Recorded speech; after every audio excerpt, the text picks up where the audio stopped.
샬롬, 사랑하고 축복합니다. 선교부 총무 박성영 목사입니다. 지난 2주 동안 우리는 회복하는 교회 우리가 다시 모일 때 예배의 회복, 말씀의 회복에 대한 이야기를 함께 나누게 되었습니다.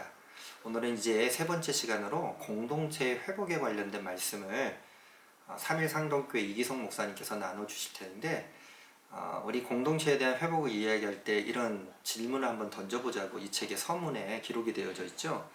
교회 공동체는 어떤 모습이어야 하는가? 왜냐하면 우리는 하나님의 관계뿐만 아니라 사람들과의 관계 가운데 살아가는 존재이기 때문에 그렇습니다. 오늘 그에 대한 북 리뷰를 3일 상동교회 이기성 목사님께서 함께 해주시도록 하겠습니다. 여러분 감사합니다. 안녕하세요. 3일 상동교회를 섬기고 있는 이기석 목사입니다. 회복하는 교회 북리뷰를 시작하도록 하겠습니다.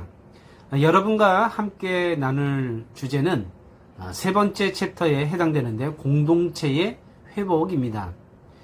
저자는 이렇게 이야기를 합니다. 예수님을 믿는 우리들은 예배당이라는 장소에 대해서 특별한 의미를 부여합니다. 예배당이라는 장소에서 우리는 함께 예배를 드리고 그리고 신앙훈련과 교제를 함께 나눴습니다. 우리가 예배당이라는 장소를 소중하게 생각한 것은 너무나도 당연한 일이죠. 하지만은 지금의 상황은 어떻습니까? 예배당이라는 장소에서의 만남과 모임이 이 전염병 확산을 막기 위해서 제한을 받고 있습니다.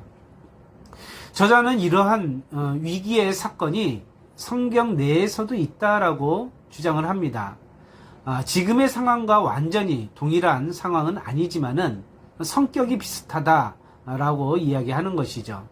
첫 번째는 주전 586년에 예루살렘의 멸망과 관련이 있고, 두 번째는 스데반의 순교로 인한 예루살렘 교회의 박해 사건에 두고 있습니다. 예루살렘 성전은 어떤 의미를 갖고 있을까요? 유대인들에게는 매우 특별한 의미를 갖고 있는 장소이죠.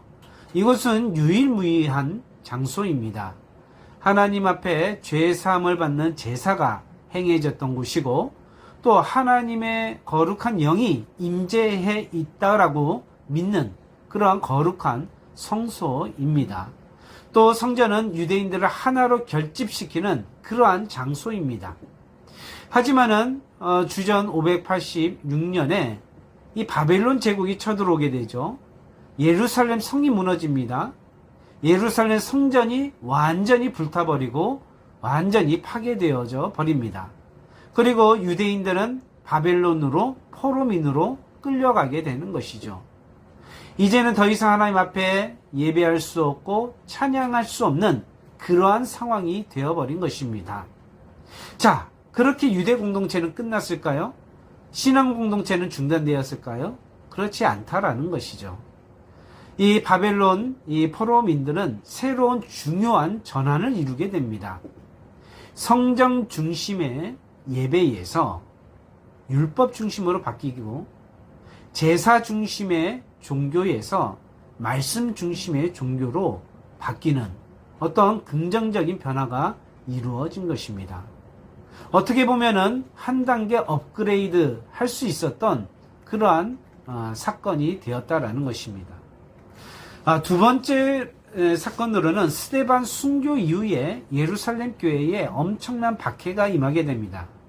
주님은 승천하시면서 성령이 임하면 너희가 예루살렘, 유다, 사마리아 땅끝까지 이르러 복음의 증인이 된다.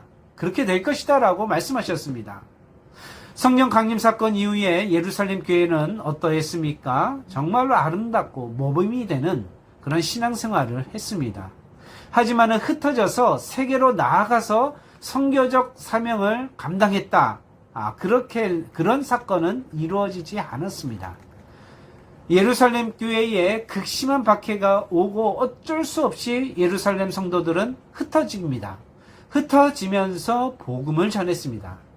어떤 계획적인 선교는 아니지만은 박해라는 사건, 더 이상 함께 모일 수 없는 그런 어려움을 통하여서 복음이 예루살렘을 넘어서 확장되어져 갔다라는 것입니다. 이 두 가지 사건에 공통점이 있습니다. 그것은 위기였다라는 것이죠. 고난이었다라는 것입니다. 저자는 세계적인 선교학자 헨드릭 크레머의 글을 인용하고 있습니다. 이렇게 인용합니다. 교회는 항상 위기의 상황 가운데 있어야 한다. 교회는 명백히 실패와 고난을 통해서만 그 자신의 참된 사명과 선교에 적극적으로 헌신할 수 있기 때문이다. 교회는 고난이 찾아왔을 때의 긍정적인 변화를 이끌어낼 수 있다라고 저자는 이야기하고 있습니다. 또한 저자는 이렇게 묻고 있습니다. 우리의 신앙은 장소 중심이었는가 아니면 관계 중심적이었는가? 코로나19 사태는 단순히 예배를 못 드려서 힘들다가 아니라 우리 교회 공동체는 진정으로 어떠한 사랑으로 묶여져 있는 그런 결속된 공동체인가 되돌아봐야 된다라고 도전하고 있습니다. 저자는 장소 중심의 신앙을 넘어서 장소가 예배당이라는 장소가 의미 없다라는 것이 아니라 진정한 사귐의 신앙 공동체를 만들어 갈 수 있는 기회로 삼자라고 그렇게 주장하고 있습니다. 교회 지체들이 어려움 중에도 자발적으로 서로 돌아보고 돌보는 공동체, 서로를 아끼고 서로 사랑하는 진정한 공동체로 변화되어야 된다라고 강조를 합니다. 주장은 이렇습니다. 코로나19 사태를 맞이했습니다. 그런데 이 어려움의 기회를 우리의 믿음과 신앙이 예배당 안에만 머물러 있는 그러한 신앙이 아니라 예배당이라는 장소를 넘어서서 복음이 가정과 일터와 삶의 일상으로 침투해 가도록 그러한 전환점을 만들어 가자라고 주장하는 것입니다. 저자는 이렇게 마지막으로 도전과 희망을 주고 있습니다. 위기는 위험한 기회라고 합니다. 어쩌면 하나님이 주신 기회를 허비하지 않고 잘 활용하게 된다면 코로나 사태는 재앙이 아니라 한국교회가 다시 한번 진정한 관계 중심의 공동체로 바뀔 수 있는 축복의 사건이 될 수 있다. 그렇게 이야기하고 있습니다. 북리뷰를 마치겠습니다. 주 안에서 승리하기를 바랍니다.